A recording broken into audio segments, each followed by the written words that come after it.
Abusia Santuma UK TV so ne oboba sempremo producer e din semo a e tempenten kwa no de agye hu se chiri na ye de brewo e wo Asantuma UK TV so bra oboba sempremo ahwe ase mesew no subscribe no share na de comment ne comment section no like page no na fidi ekobia no ohun de ekọ ma onua bi hu de ekọ na mpani bu bebi se da chi asemti e dokoto kodua na ye jam ho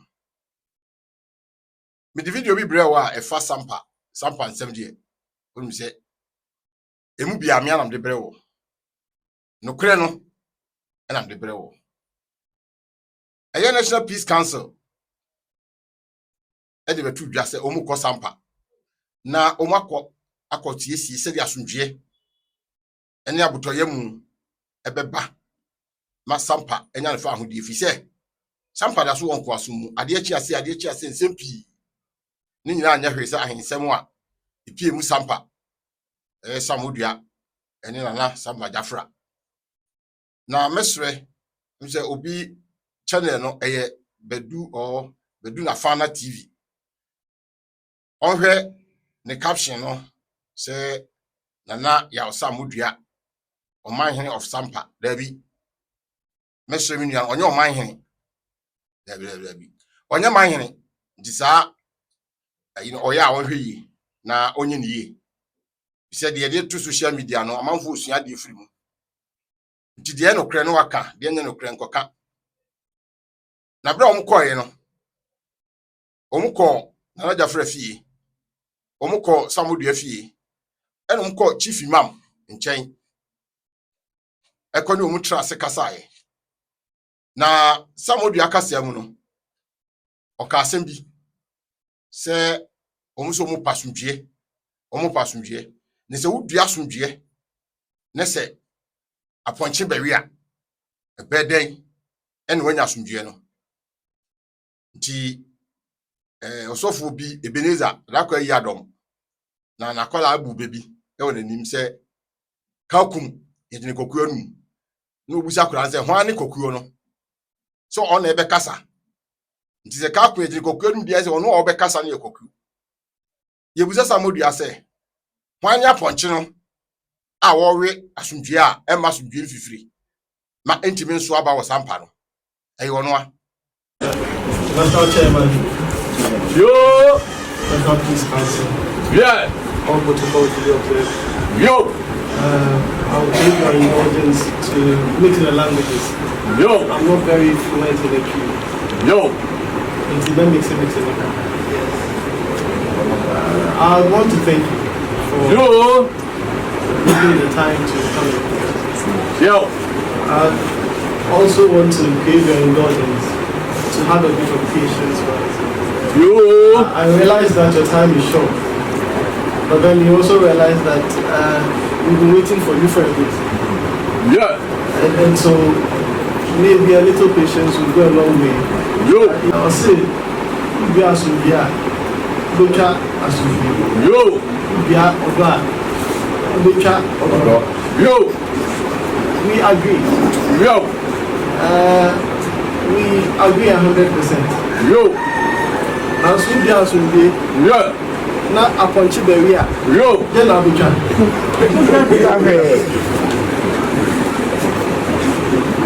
Yo! I want to ask a question. Yo! We say we want peace. Can we define peace? Yo! Any of you? Can you tell us what the peace is? Yo!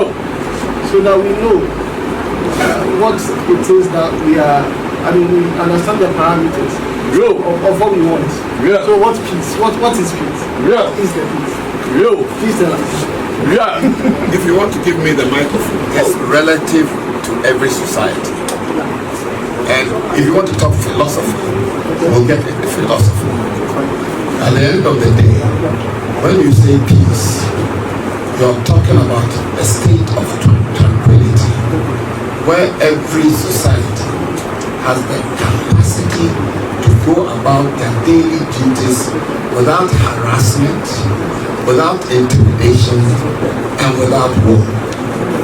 where every individual has the ability to function within their own likeness to achieve purposes and goals wherever they live. Bekaya, Nana, your career is not be hospital. Papa be by and tell me no. No correct. You saw Bekaya. Okay. I say, plants. Yes.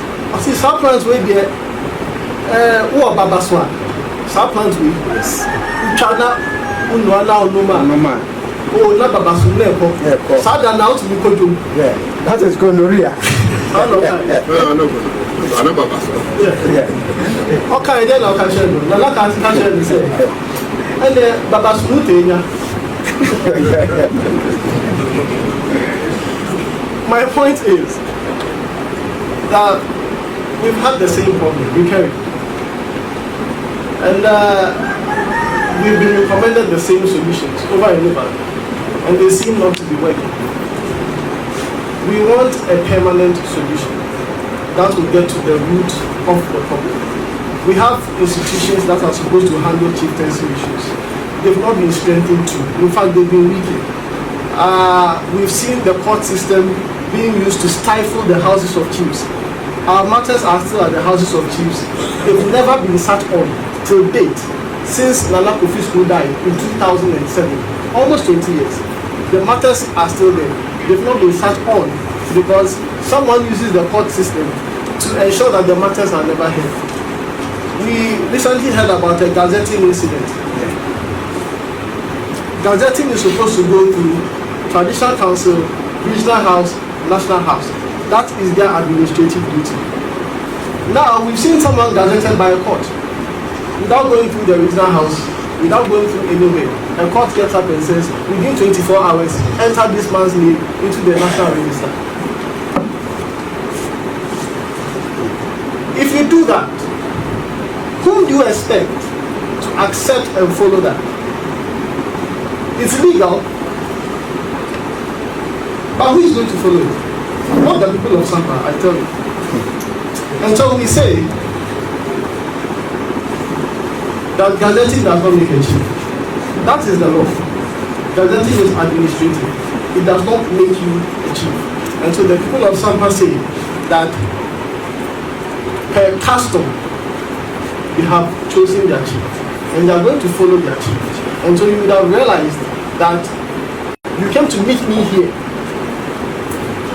But Babasona has something. The new Okumasi, you see what I we now walk upon.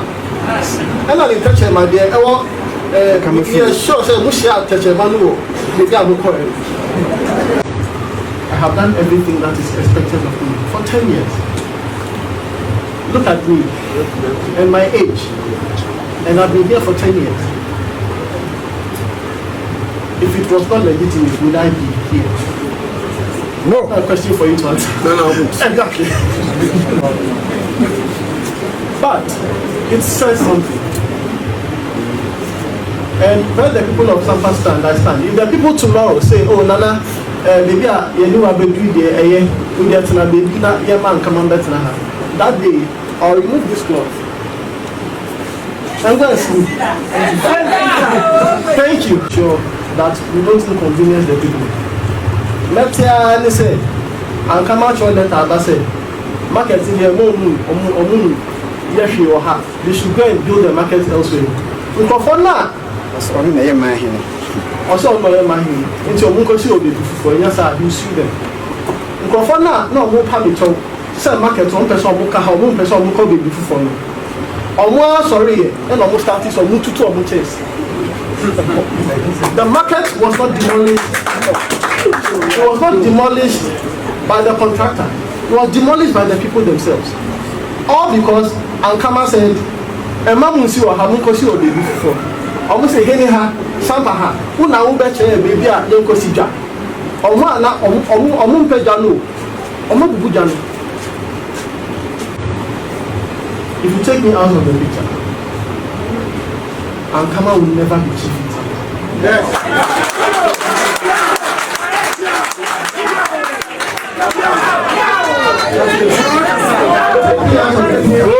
Go bien. The Ashanti will never have a say as who is the chief examiner. If you take me out of the picture, Ankama will never have control anywhere here. As it stands now, a small child who is from my family or from this man's family, They're from my family. is of more value traditionally than Ankama will ever be. And so, if Ankama can be made to understand that, and if he can be made to understand that he should stop hiring people from outside to come and shoot people here, if he can understand that he should stop bringing mercenaries to come and attack people, if he can understand that weapons will not help anybody, and so he should not harbor people in his house who will then come outside and shoot people, if he can understand that he should stop bribing policemen to come and attack us in our sleep, if he can understand that he should stop bribing government officials to manipulate things in his favor, we are fine. Senti America say medical ka say abusua no nukure nim asɛm a ɛhyɛ aseɛ mfie mmienu ni no a ebepie ɔpemso anim ɛwɔ santema mu ɛnhyɛ fikesie mu no ɛyɛ hwan na de asɛm ne baaye samodua ne dɔm se nyomua na nana Jafra appeal no ɛyɛ no hwan na ɛyɛ appeal no ɛyɛ samodua kro no a eti onkai sɛ sabre opani adama Mami Rose Mansa ɛna ɔno samodua ɛna Kwame Okra ɛyɛ kasamafo ombegyina manhia hemfie no hwan na de asɛm no ɛba manhia otumfo se ɔnkasɛm ɛma judge bi ana court bi ɛnane asɛm no never, because Ashanti Kingdom ɛte sɛ wode asɛm akɔ appeals court ana Supreme Court. She said Supreme Court no kran judges bi enso ba ba Ashanti ahemfie a na nanom tenase a ye ofokutire mako enkono eno achi ye wahemfu bi omsa akasa eka ho ansa na asɛm no otumfo abua ɛna ahemfo no ɛwɔ manhia no ebi ye judges ebi ye lawyers enti asɛm ombɛka no wo de kɔi muna mudi asɛm ne baaye enti sɛ otumfo abu mu ntanchi a asɛm ne kɔ court ahodo pii ɛhɔ nso nanu ya ɛkɔba sɛ asomdwe ni sampa no ɛna na Jafra fie mo ba abonte sɛ yabɛfa wo nyina akɔ amom fa tuo bɛ sɛ aduoson num asɛ aduoson nan ɛne de nkeka ho ɛnɛ dua yi Sunya High Court abasɛm na to agusa asɛm ni nyina so ti no ma wo fa frifie odi kɔ nyina no isa do ma de ama wo na Samba Jafra na ma opia wo mekasɛ bi sɛ ɔhyɛbrɛ nkrabea ufiri soro ba kukuta abonkum kukuta nifa ti na wo akola bia na kwamoa ne nsa ɛyɛ nkrabea ne hyɛbrɛ na nkrabea yɛ dan na nye yie nti ɛno ekuta abonkum mu na wo hyɛbrɛ kuta nifa hyɛbrɛ de ɔgye awo kora no otumi sisa hyɛbrɛ no so no asesa no a nipa bia ɔmpɛ wasɛm a okuta hombɔne betuma sesa sa hyɛbrɛ no na nkrabea de okra de firi so na baaye esenyi ntina Jafra ono ne hyɛbrɛ ne nkrabea no de firi so nti mo nsɛm a mudi bie no a mudi bem ni nyina mudi fo nti court ebua nsɛm na bua ma ni nyina mo adi fo na monte ase still ɛna ɛnoma ɛkɔ so sampa awudie ɛne noma bi ɛmfata yɛ hyenkrofo fie yɛ senkrofo adwapade ni nyina ɛkɔ so sampa na Peace Council say afɛ de oma bem sɛ obi na tie na so o sɛ afɛ na oma hunu o sɛ bia na omu suo sampa kitikiti na afɛ na hɔ adwonto omu baaye abusi ahu de ɛkɔ me kai sɛ regional minister ka sɛ ahensɛm a ɛkɔ so wɔ sampa no Nana Jafra dɔm okuta no bɛyɛ 2% or 20%. 80% nyina ɛyɛ samodua. Na me ka kyerɛ sɛ ahensɛm enter politics yɛnto ahensɛm so aba. politics na to aba na ye to aba ba bia dodo obegina no ahinse onye saa eya konwa edefie enti ye ka royal family no a omu ne di ade ma na yeye onya royal family no onka ahemfie konwa no ho gisi ye boma wo ya ama wa ontumi nya hene ma na yeye enti samodua ensem nyina ebu abo no ebesi na asem court 28th of October and a judgment ebeba so osrey say ye man 28 on fan siesie ne homra ye twen say obesiesie no aba ne ehwe bia susu ade bodo hono befa etika se bi ho a e kire se still wono de asundwe no ompese beba sampa ena sampa National Peace Council no entimi ma sampa wa bra na sampa jafra oni mo ho hwe oni man hene ono na ba ejina tum o man mra no agina tum ono ne so pompon nsuo mu so aye nti ono no man hene ti onko fie ho onko tu na nanom traditional council ni nyina bai ebi fire kokon a biada so number 1 number 2 Jamra Kabiri ena we design Boko nti nkuro benso na nanom ba no obia de ne dance die krata kire se woye wo hene se obrempon a wo som na na jafra na wo de bai ayefuni hia na nanom hia wo na na jafra fie no eno so yentie bi ebe se ubenya de bi atire kire se mu nya kra Mumba o manga no to me kamega se ya te ya suanche de na kata ko ya na mamba ne Did you have any? nti da wasi bebre na na aka ni na kakra bi na meka em se ya papa so fi nsem kam no o kan bi se ndi a haye mimi de senka ya si bisa mama ka we bi ba ko pe ade haya abeka se ade a efe ye ndokre na ade a efe ye ndokre wa mu udara abu abreko na usra nunku na san ko to atete mu a ndi o ka so be dare na o be bre mi na me do ya ni asuma trele ni dem mu be bre ya o ye no sa be na o ye NPP regional chairman me asuma bo me dey back room ha you are not to say me call radio e ko ye program na ndi wan krami me wura say you not to Yankee radio o say the matu nkama ba ye wie o chia me because man do di baby na was a bit dey myself fan me di fa ho me ye program ma ndc na hinkwa MP no sir no ya koda and then o ma penti NPP before simple NPP before o mo free Nicaragua na say NPP before ha ana ye Mauritania for na o ma bu NDC for ni don mama no masi ya area hase passa na no ma muti agbere NDC play for now we go traditional council meeting on na me hu say o ma gwen this one na o mu bu ya o mu san ka to aso ye ya ban e na wo so ye mrante o ma di to o mu to so kuntu no zuma o bi o na me ye ti this ba me ka say this ba na enya ni ma me na wo and that dia o be ba na no misram adi a mudi aye ye pa ya edina NDC dey mu no mu ko amon kan tire o man pani se ha ni dia se ha poto me friend papa because me papa o di mama ni don mama e ye me papa na ha na ko bia ka wa assembly man na udi bofo yeso ka ha me go school down din na wo tire wo ka fama me kan ni na obi a tire me wanda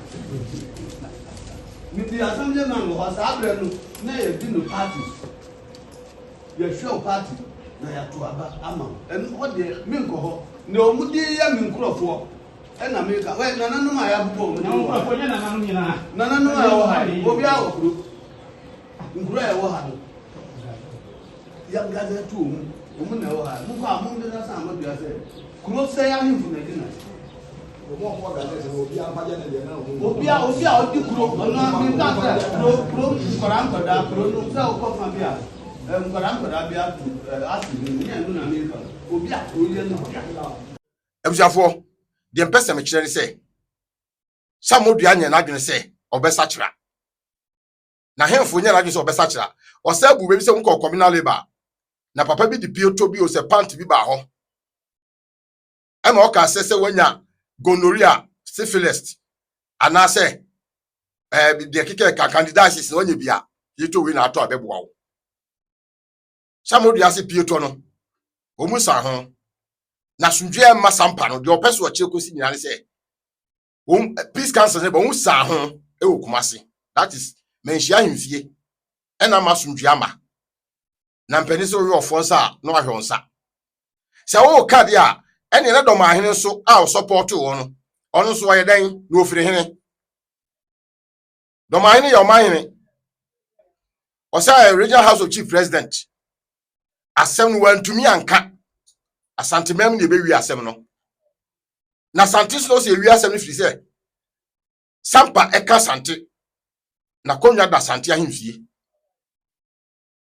enti se wo kasem a na waka no wa kire mu ye de ekoso nyina no mo na mo masomdwe masampa ebi na meka se na no amutwa atoto na naja Frank kwala so ene mpanifo a mechi wo nyina koye don kogu mu no enne court eja wo mu kire se ba bia no kre da no eho na so de to maka sem bi se kontompo na kwan donso no kre kwan ba akopɛ na efie ebetre mu kura ebetena so oba ebeware no oba ne betwempena anase eku abedomo a wani gye ho no yentwa kontompo wo fi se kontompo de kokokoko ebebesi etisa Kumasi ahemfie ene bu a wontanchia ema wodifo a court nso woso de Farouk ena ze Sinabroy Sinabroy no yese fantraka sanse da fan na kire se be ma bi eni ho enne wo na wontumi manu a wo hye se Kumasi de won pese obekasem no na ye fan call region foforo so be bia hyehyira boa no ho ana yesane no di Kumasi high court ene kan wasem gazette amde bae se mo mpere emien gazette na naja Fran Kumasi na amde bae di Kumasi ne ye kasem no enter chief justice ka se asem ne ni ba bia ka gise Kumasi na busia se ya bane na behia na ye kasem a nya sem o so woka eni sa asem wi se udua sondue ne sa aponche bewe a be na sondue na timi anyini enti sampa de ekoso na sondue ma no na naja Fra ye musa se eno ma mo ye no emu de hene na naja Fra ne dom ewom so omu di ewu omu twe atuo omu hyi nkrofo fie omu hyi dwa hwan na ye sa de no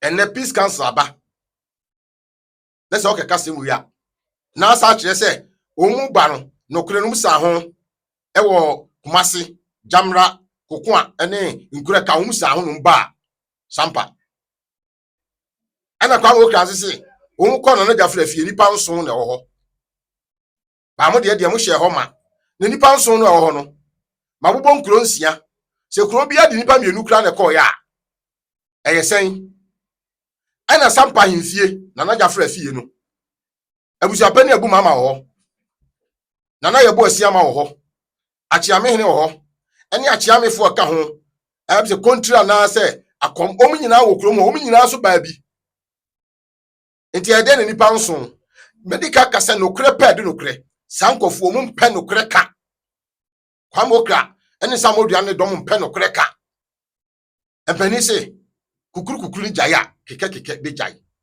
se mo anya de mo ya emwa kuro no emwa oman no International Security Council and National Peace Council se mu so mu dia mu so be free sa break no mo mo ani nko sampa mo mo adwini si sampa na mo hwe de ekoso sampa ibira etu kwotena wu ko sampa ko na dwuma didi enam sansem wenti bebre nipa bebre na adwane free sampa adentra adena wo se basa freedom and justice e wo Ghana no ebi wo sampa na se bi ni sampa de a na se sampa nka Ghana ho amoma yehu ne mo sampa gaga na ho dia ene emra no ye adwuma no emra no nya adwuma e wo sampa ma ehu sampa emra no ye adwuma